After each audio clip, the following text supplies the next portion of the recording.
નમસ્તે બાળ મિત્રો, આજે આપણે પૂર્ણ સંખ્યાઓ માટે સંવૃત્તતા, ક્રમનો ગુણધર્મ અને જૂથના ગુણધર્મની સમજૂતી આપણે આજે મેળવીશું. તો એ માટે તમે તૈયાર છો?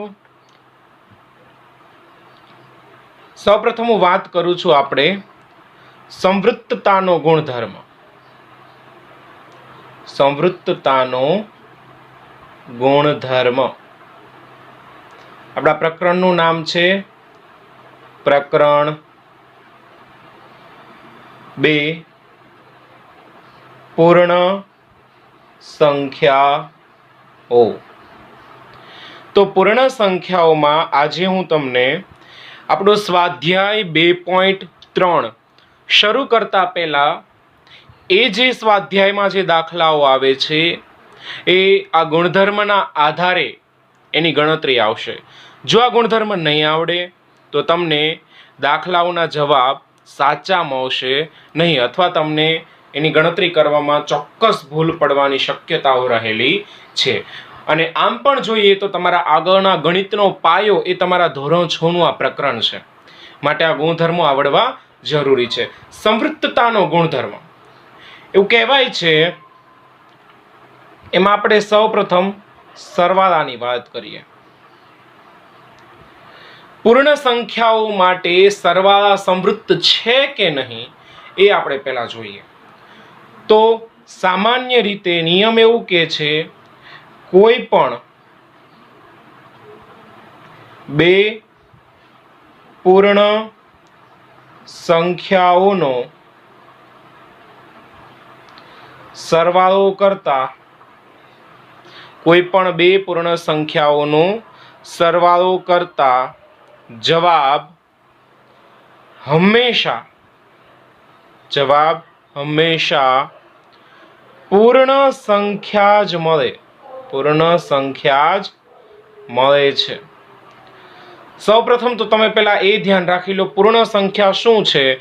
તો હું અહીં તમને લખીને બતાવી દઉં છું. પૂર્ણ સંખ્યા કઈ કઈ છે? પૂર્ણ સંખ્યાઓ તો કે પૂર્ણ સંખ્યાની શરૂઆત છે એ 0 થી થાય છે, પછી 1, એની પછી 2, એની પછી 3, એની પછી 4, એમના પછી 5, ત્યારબાદ 6, એમ અનંત સુધીની દરેક સંખ્યાઓ. ટૂંકમાં 0 થી શરૂ કરી અને અનંત સુધી આવેલી દરેક સંખ્યાઓ પૂર્ણ સંખ્યા છે, જેની શરૂઆત 0 થી થાય છે. તો અહીં તમને એવું કીધું છે કે કોઈ પણ બે પૂર્ણ સંખ્યાઓનો સરવાળો એ કોઈ પણ હોય, 1 + 2 હોય, 2 + 3 હોય, 3 + 4 હોય, કોઈ પણ હોય, કોઈ પણ બે પૂર્ણ સંખ્યાઓનો સરવાળો કરતા જવાબ હંમેશા પૂર્ણ સંખ્યા મળશે. એટલે કે આમાંથી જ આપેલી કોઈ એક સંખ્યા તમને જવાબમાં મળશે. જોઈએ એવું થાય છે કે નહીં. ઉદાહરણ તરીકે હું તમને કહું, ઉદાહરણ તરીકે હું તમને વાત કરું તો 2 + 1 કેટલા થશે? 2 + 1 તો કે 3 આવશે. તો તમે જુઓ, 2 છે એ આ પૂર્ણ સંખ્યામાં આપેલા છે, તો કે હા અહીંયા છે, તો આ પૂર્ણ સંખ્યા છે.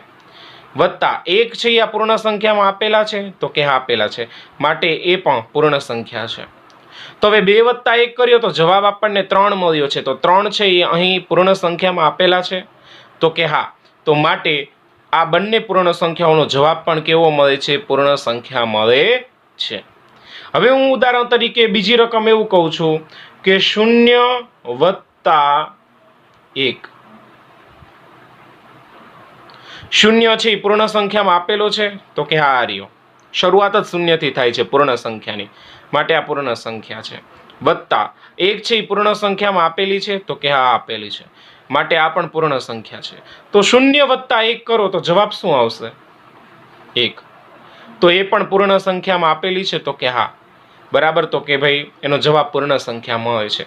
માટે એવું કહી શકાય, પૂર્ણ સંખ્યા માટે સરવાળા સંવૃત્ત છે. શું છે?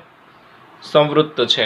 અથવા એવું પણ કહી શકાય કે પૂર્ણ સંખ્યાઓ માટે સરવાળા છે એ સંવૃત્તતાના નિયમોનું પાલન કરે છે.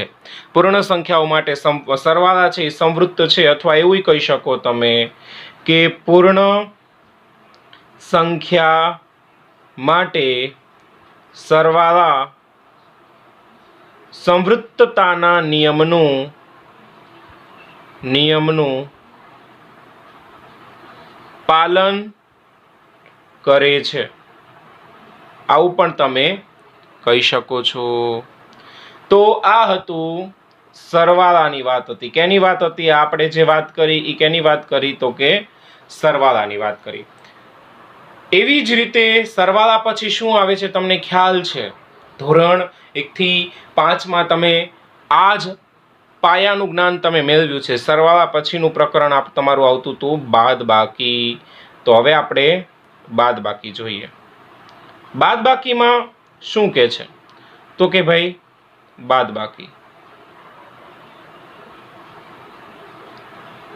બાદબાકી છે એ પૂર્ણ સંખ્યાઓ માટે સંવૃત્ત છે કે નહીં? પૂર્ણ સંખ્યાઓ છે બરાબર, તો કે પૂર્ણ સંખ્યા માટે બાદબાકી સંવૃત્ત છે કે નહીં, તો એ આપણે જોઈએ. તો કે જો એવું કહેવાય છે કોઈ પણ બે પૂર્ણ સંખ્યાઓની બાદબાકી કરતા સમજો, કોઈ પણ બે પૂર્ણ સંખ્યાઓની બાદબાકી કરતા જરૂરી નથી કે જવાબ પૂર્ણ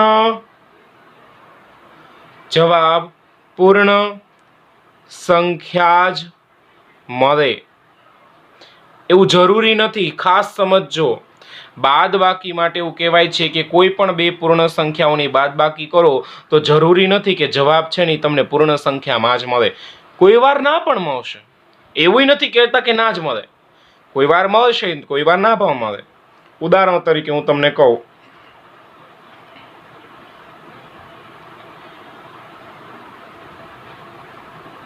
4 ઓછા 2. 4 માંથી 2 બાદ કરો તો કેટલા રહે? 2 રહે છે. તો તમે જો 4 છે એ પૂર્ણ સંખ્યામાં આપેલા છે? તો કે હા આપેલા છે. 2 છે એ પૂર્ણ સંખ્યામાં આપેલા છે? તો કે આપેલા છે. આ 2 છે જવાબ આવ્યો તો એ પૂર્ણ સંખ્યામાં આપેલા છે? તો કે હા. તો અહીં તો પૂર્ણ સંખ્યા મળે છે, પરંતુ કોઈ વાર એવું બનશે કે જવાબ પૂર્ણ સંખ્યામાં ન પણ આવે. એ રીતે હું તમને કહું છું. તો જોઈએ, ઉલટી રીતે પૂછે 2 ઓછા 4, રકમ આવી પણ હોઈ શકે. તો તમે જો 2 માંથી 4 બાદ ન થાય, બાજુમાં કોઈ સંખ્યા નથી બરાબર. તો એક રીતે તમે જુઓ તો જવાબ તમને આ રીતે મળશે -2, ઓછા 2 તમને જવાબ મળશે. તમારો જવાબ આવો આવે. 4 માંથી 2 બાદ થાય, મોટા પદની નિશાની લાગે એટલે ઓછા 2 એનો જવાબ આવે. તો તમે જુઓ આ જે સંખ્યા છે ને એને ઋણ સંખ્યા કહે છે. આ 2 છે એ પૂર્ણ સંખ્યામાં છે? તો કે હા છે. આ 4 છે એ પૂર્ણ સંખ્યામાં છે? તો કે છે. પણ આવા 2 જે છે ઓછા 2 એ આમાં આપેલા છે? તો કે નહીં. તો આવું કહી શકાય કે માટે બાદબાકી છે એ ટૂંકમાં પૂર્ણ સંખ્યાઓ છે એ બાદબાકી માટે સંવૃત્તતાના નિયમનું પાલન કરતી નથી બરાબર. એટલે એવું પણ કહી શકાય પૂર્ણ સંખ્યા માટે બાદબાકી સંવૃત્ત નથી. બાદબાકી છે એ સંવૃત્ત નથી. અહીં તમે એ પણ કહી શકો છો કે પૂર્ણ સંખ્યા માટે બાદબાકી સંવૃત્તતાના નિયમનું પાલન કરતી નથી. હવે આવે છે ગુણાકાર. તો પૂર્ણ સંખ્યાઓ માટે ગુણાકાર છે સંવૃત્ત છે કે નહીં? તો કે જોઈએ આપણે. તો પેલા નિયમ સમજી લો તમે શું કહે છે. કોઈ પણ બે પૂર્ણ સંખ્યાઓનો કોઈ પણ બે પૂર્ણ સંખ્યાઓનો ગુણાકાર કરતા જવાબ પૂર્ણ સંખ્યા જ મળે છે. ઉદાહરણ તરીકે હું તમને એમ કહું, ઉદાહરણ તરીકે આપણે શોર્ટમાં લખ્યું છે ઉદાહરણ તરીકે હું તમને કહું 3 ગુણ્યા 2, તો કે 3 દુ અને 6. હું તમને એવું કહું 4 ગુણ્યા 3, તો કે 4 તેરી અને 12. હું તમને એમ કહું 0 ગુણ્યા 2, તો 0 નો કોઈ પણ સંખ્યા સાથે ગુણાકાર કરો, જવાબ 0 મળે છે. તો તમે જોઈ શકો છો અહીં મેં તમને કીધું હતું પૂર્ણ સંખ્યાઓ આ છે, શૂન્યથી શરૂ કરી આપેલી દરેક સંખ્યાઓ પૂર્ણ છે. તો તમે જો પહેલા દાખલામાં 3 તો પૂર્ણ સંખ્યામાં આપી છે તો કે હા, 2 આપી છે તો કે હા, જવાબ આવ્યો 6 એ પૂર્ણ સંખ્યામાં આપી છે તો કે હા, પછી 4 તો કે આપ્યું છે તો કે હા, 3 આપ્યું છે તો કે હા, 12 જવાબ આવ્યો. તો જો 6 પછી અનંત સંખ્યાઓ, બધી સંખ્યાઓ પૂર્ણ સંખ્યા કહેવાય, તો 12 પૂર્ણ સંખ્યામાં આવે તો કે હા. શૂન્યની વાત કરીએ, 0 પૂર્ણ સંખ્યામાં આપ્યું છે તો કે હા, 2 પૂર્ણ સંખ્યામાં આપી છે તો કે હા, આ 0 પૂર્ણ સંખ્યામાં આપ્યું છે તો કે હા. મતલબ કે કોઈ પણ બે પૂર્ણ સંખ્યાઓનો ગુણાકાર કરો તો જવાબ તમને પૂર્ણ સંખ્યા જ મળે છે. માટે એવું કહી શકાય પૂર્ણ સંખ્યા માટે ગુણાકાર સંવૃત્ત છે. અથવા એવું પણ કહી શકાય પૂર્ણ સંખ્યા માટે ગુણાકાર સંવૃત્તતાના નિયમનું પાલન કરે છે. ગુણાકાર થઈ ગયા. હવે આપણે જોઈએ છીએ ભાગાકાર. હવે આપણે જે વાત કરીએ છીએ કેની આવશે? ભાગાકારની વાત આવશે.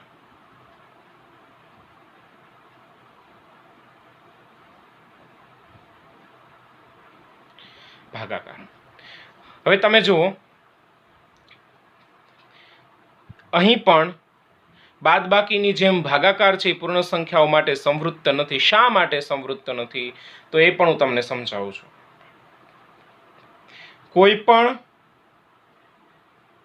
બે પૂર્ણ સંખ્યાઓનો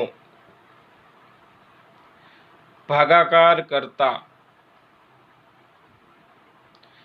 જરૂરી નથી કે જવાબ પૂર્ણ સંખ્યા જ મળે. કોઈ વાર પૂર્ણ સંખ્યા નહીં પણ મળે. બાદબાકીમાં જેમ બનતું હતું કે 4 - 2 કરો તો 2 પૂર્ણ સંખ્યા જવાબ મળે છે, પણ 2 - 4 કરો તો -2 આવે છે, જે પૂર્ણ સંખ્યામાં તમને આપેલું નથી. માટે આ સંવૃત્ત નથી. તો એકદમ એવી જ રીતે ભાગાકારમાં થશે. ઉદાહરણ જેને ટૂંકમાં ઉદા એવું લખીએ છીએ આપણે, તો એમાં જોઈએ 8/2 તો કેટલા થશે?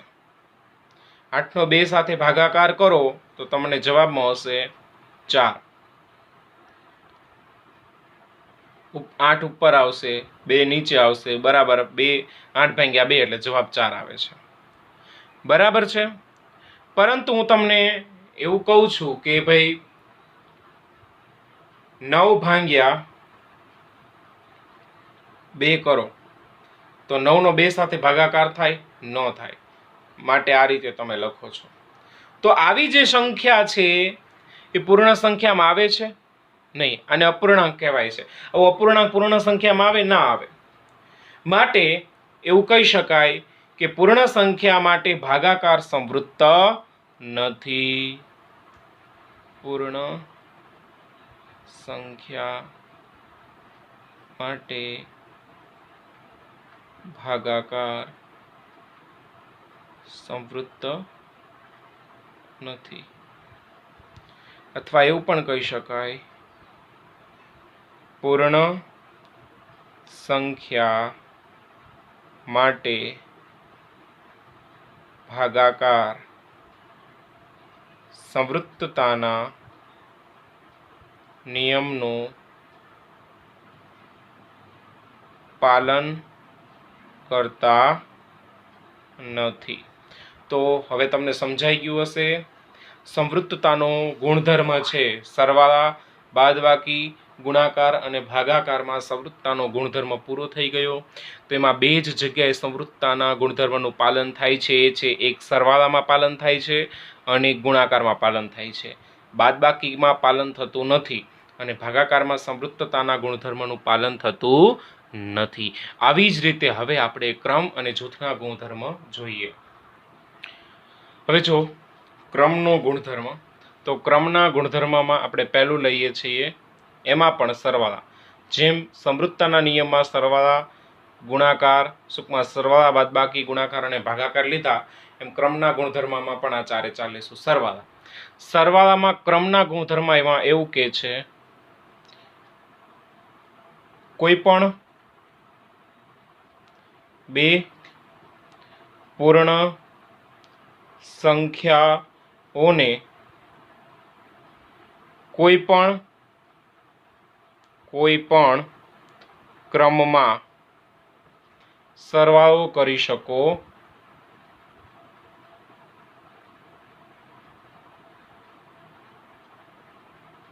બરાબર. કોઈ પણ બે પૂર્ણ સંખ્યાઓને કોઈ પણ ક્રમમાં તમે એનો સરવાળો કરી શકો છો. બરાબર. તો એનો જવાબ તો એકનો એક જ રહેશે. જવાબમાં કોઈ ફેરફાર થાય નહીં. ટૂંકમાં ક્રમ બદલો તો એના જવાબમાં કોઈ ફેરફાર થશે નહીં. ઉદાહરણ તરીકે હું તમને એવું કહું, 2 + 5 તો કેટલા થશે? 2 + 5 7 થશે. હું એના ક્રમને ફેરવી કાઢું છું. 5 છે એ પહેલા લઈ લઉં છું, 2 પછી લઉં છું. 5 + 2 તો કે 7. તો તમે જોવો છો અહીં ક્રમ બદલાય છે પરંતુ જવાબ બદલાતો નથી. અહીં આપણે ધ્યાન રાખીશું, ક્રમ બદલાય છે પરંતુ જવાબ બદલાતો નથી. એટલે એવું કહી શકાય કે કોઈ પણ બે પૂર્ણ સંખ્યાઓને કોઈ પણ ક્રમમાં એનો તમે સરવાળો કરી શકો છો. તો આવું થાય તો એવું કહી શકાય કે સરવાળા છે પૂર્ણ સંખ્યાઓમાં સરવાળા છે એ ક્રમના ગુણધર્મનું પાલન કરે છે. હવે હું બાદબાકી તમને કહું છું. બાદબાકી. બરાબર. કોઈ પણ બે સંખ્યાઓને કોઈ પણ ક્રમમાં તમે એની બાદબાકી કરી શકતા નથી. શું લેવા? કારણ કે જો એવું કરવા જશો તો એનો જવાબ ફરી જશે. ઉદાહરણ તરીકે મેં તમને કીધું એમ 4 છે, 4 - 2 કરો તો જવાબ 2 આવે. પણ 2 - 4 કરો એનો ક્રમ તમે ફેરવી કાઢ્યો, 2 પહેલા લઈ લીધા, 4 પછી, તો જવાબ -2 આવે છે. મતલબ ક્રમ બદલાય તો એનો જવાબ એ ફરી જાય છે. માટે એવું કહી શકાય કે પૂર્ણ સંખ્યાઓ માટે બાદબાકી છે એ ક્રમના ગુણધર્મનું પાલન કરતી નથી. પછી હું તમને એવું કહું ગુણાકાર.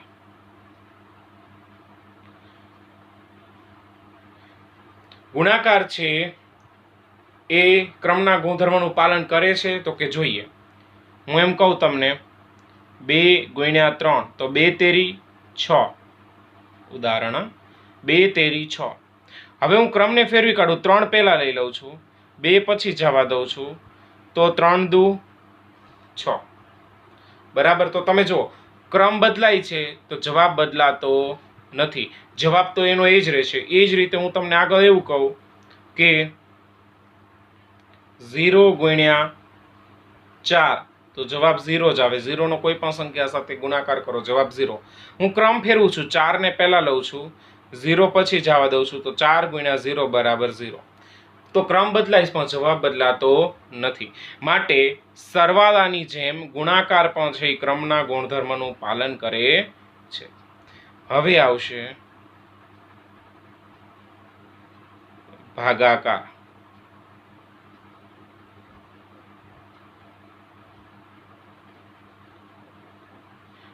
ભાગાકારમાં જોઈએ આપણે. ભાગાકાર છે એ ક્રમના ગુણધર્મનું પાલન કરે છે કે નથી કરતા તો એ જોઈએ. હું તમને એમ કહું કે 4 ભાગ્યા 2 તો એનો જવાબ આવશે 2, પણ 2 ભાગ્યા 4 એવું થશે તો 2/4 થઈ જાય, બરાબર. તો જેનો તમે ભાગાકાર કરો તો 1/2 એવો જવાબ આવે, બરાબર. મતલબ આમાં જે છે એ ભાગાકાર, જ્યારે આ પહેલી સંખ્યા મોટી છે, આ સંખ્યા નાની છે, આનો ભાગાકાર થાય નહીં, બરાબર. એટલે ટૂંકમાં કહેવાનો અર્થ છે કે જો થાય તો પણ એનો જવાબ જે છે ને એ આ આવશે ને, એનો જવાબ ફરી જશે, બરાબર. માટે એવું કહી શકાય કે પૂર્ણ સંખ્યાઓ માટે સરવાળા અને ગુણાકાર એ ક્રમના ગુણધર્મનું પાલન કરે છે, જ્યારે બાદબાકી અને ભાગાકાર ક્રમના ગુણધર્મનું પાલન કરતા નથી. સંવૃત્તતાના ગુણધર્મમાં પણ આવું જ હતું કે સરવાળા અને ગુણાકાર સંવૃત્તતાના ગુણધર્મનું પાલન કરે છે, પરંતુ બાદબાકી અને ભાગાકાર છે સંવૃત્તતાના ગુણધર્મનું પાલન કરતા નથી. હવે છે જૂથનો ગુણધર્મ. તો જૂથના ગુણધર્મમાં પણ આપણે પહેલા જોઈએ કે સરવાળા છે એ જૂથના ગુણધર્મનું પાલન કરે છે. શું લેવા? તો કે તમે જો હું 2 + 5 + 3 કરું છું, તો હું શું કરીશ? સરવાળો સહેલી રીતે બનાવવા માટે હું જૂથ પાડી દઈશ, અને આ રીતે જૂથ પાડી દીધા. તો હવે હું શું કરીશ? 2 ના 2 આમ નામ વત્તા 5 ને 3 કેટલા થશે? 5 માં 3 ઉમેરો તો 6, 7 અને 8 થશે, અને 8 માં 2 ઉમેરો તો 10 આવે છે. હવે હું આ જૂથને ફેરવું છું, તમે ખાસ જોજો, હું જૂથને ફેરવી કાઢું છું. હું 2 + 5 એક જૂથ બનાવું છું અને 3 ને એકલા પાડી દઉં છું. તો તમે જો 5 માં 2 ઉમેરો તો કેટલા થાય? 7 થશે, વત્તા 3 ના 3 આમના, તો 7 માં 3 ઉમેરો તો કેટલા થશે? 10 થશે. તો તમે જો જૂથ ફરે છે પણ જવાબ ફરતો નથી. માટે અહીં પણ આની જ જેમ સરવાળા છે એ જૂથના ગુણધર્મનું પાલન કરે છે, અને એવી જ રીતે બાદબાકીમાં જોઈએ તો બાદબાકીમાં જૂથનો ગુણધર્મ પાલન કરશે નહીં. બાદબાકી અહીં હું તમને એવું કહું 4 - 2 - 1, બરાબર. તો હું કરીશ 4 ને કોમન રાખીશ, બરાબર. 4 - 2 છે એને હું આમ નામ રાખીશ, અને -1 આમ રાખીશ. તો જો 4 માંથી 2 જાય તો 2 રહે, -1, 2 માંથી 1 જાય તો 1 રહેશે. હવે હું જૂથ ફેરવી કાઢું છું. હું શું કરીશ? 4 - 2 - 1, તો હું શું કરીશ? 2 માંથી 1 જાય તો 1 રહે, ઓછા ના ઓછા, 4 ના 4, 4 માંથી 1 જાય તો 3 રહે. તો તમે જુઓ જૂથ ફરી ગયું તો જવાબ ફરી ગયો, તો કે હા. માટે કહી શકાય કે પૂર્ણ સંખ્યાઓ માટે બાદબાકી છે જૂથના ગુણધર્મનું પાલન કરતી નથી. હવે એવી જ રીતે હું ગુણાકારમાં કરું છું.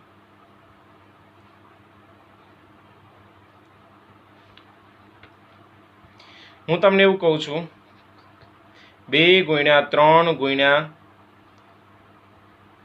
4. તો હું જુઓ પહેલું જૂથ બનાવી લઉં છું. 2 તેરી 6, ગુણ્યાના ગુણ્યા 4 ના 4, 6 ચોક 24 જવાબ આવ્યો. હવે હું શું કરીશ? તો કે હું જૂથ ફેરવી કાઢું છું. હું એવું કરું છું 2 આમ નામ રાખું છું, ગુણ્યા 3 × 4, જેમાં 3 અને 4 નું એક જૂથ બનાવું છું. તો 3 ચોક 12, ગુણ્યાના ગુણ્યા 2 ના 2, 12 દુ 24. તો તમે જો જૂથ ફર્યું તો જવાબ ફરતો નથી. માટે કહી શકાય કે અહીં ગુણાકાર પણ છે પૂર્ણ સંખ્યાઓ માટે જૂથના ગુણધર્મનું પાલન કરે છે, બરાબર. તો અહીં હું લખતો જાઉં છું, નોંધ ખાસ યાદ રાખજો. પૂર્ણ સંખ્યાઓ માટે સરવાળા જૂથના ગુણધર્મનું પાલન કરે છે. અહીં હું લખીશ પૂર્ણ સંખ્યાઓ માટે બાદબાકી જૂથના ગુણધર્મનું પાલન કરતી અથવા કરતા નથી. અને એવી જ રીતે હું ગુણાકારમાં લખીશ પૂર્ણ સંખ્યાઓ માટે ગુણાકાર જૂથના ગુણધર્મનું પાલન કરે છે. હવે યાદ રાખજો, આ જ 3 લાઈન તમારે અહીંયા લખવાની, સરવાળામાં આ જ લખવાનું છે, ખાલી જૂથની જગ્યાએ ક્રમનો ગુણધર્મ કરવાનો છે, બાદબાકીમાં આ જ લખવાનું છે, એમાં જૂથના ગુણધર્મની જગ્યાએ ક્રમનો ગુણધર્મ લખવાનો છે. અને ગુણાકારમાં પણ આ જ લખવાનું છે કે પૂર્ણ સંખ્યાઓ માટે ગુણાકાર છે એ ક્રમના ગુણધર્મનું પાલન કરે છે. અહીં જૂથની જગ્યાએ ક્રમ કરી કાઢવાનું છે. બરાબર. હવે છેલ્લું છે ભાગાકાર. તો ભાગાકાર જોઈ લઈએ આપણે. હવે જો પૂર્ણ સંખ્યાઓ છે ભાગાકાર માટે જૂથના ગુણધર્મનું પાલન કરે છે કે નહીં, તો કે જોઈએ. તો એની માટે ઉદાહરણ લખું છું. હું એવું લખું છું 8/4/2. તો હું શું કરીશ, આની એક ગ્રુપ બનાવી લઈશ, 8/4 અને /2. 8નો 4 સાથે ભાગાકાર કરો, 4 દુ 8 એટલે 2 આવે. ભાગાકારના ભાગાકાર આમ નામ, 2 ના 2 આમ નામ, 2 ને 2 વડે ભાગો તો જવાબ 0 આવશે. બરાબર. હવે હું જુઓ, ખાસ યાદ રાખજો, હું ક્રમ ફેરવું છું, જૂથ ફેરવું છું. હું શું કરીશ, 4 અને 2 ને એક જૂથમાં રાખીશ, 8 ને અલગ પાડું છું. 8/4/2. બરાબર. તો હવે તમે જુઓ, 8 ના 8 આમ નામ, ભાગાકારના ભાગાકાર આમ નામ, 4/2 તો 2 દુ 4 એટલે કે 2 જવાબ આવ્યો. તો આનો મતલબ એમ આવ્યો કે 8/2. હવે 8 ને 2 સાથે હું ભાગાકાર કરું તો જવાબ 4 આવે. તો તમે જુઓ, જૂથ બદલાનું તો જવાબ બદલાઈ ગયો. તો માટે કહી શકાય પૂર્ણ સંખ્યાઓ ભાગાકાર માટે જૂથના ગુણધર્મનું પાલન કરતા નથી. બરાબર. તો અહીં સમવૃત્તતાનો ગુણધર્મ, ક્રમનો ગુણધર્મ અને જૂથનો ગુણધર્મ પૂરો થાય છે. આ સમજૂતી મેળવી લેવાની છે. હવે પછી આપણે સ્વાધ્યાય 2.2 ની ગણતરી કરીએ છીએ.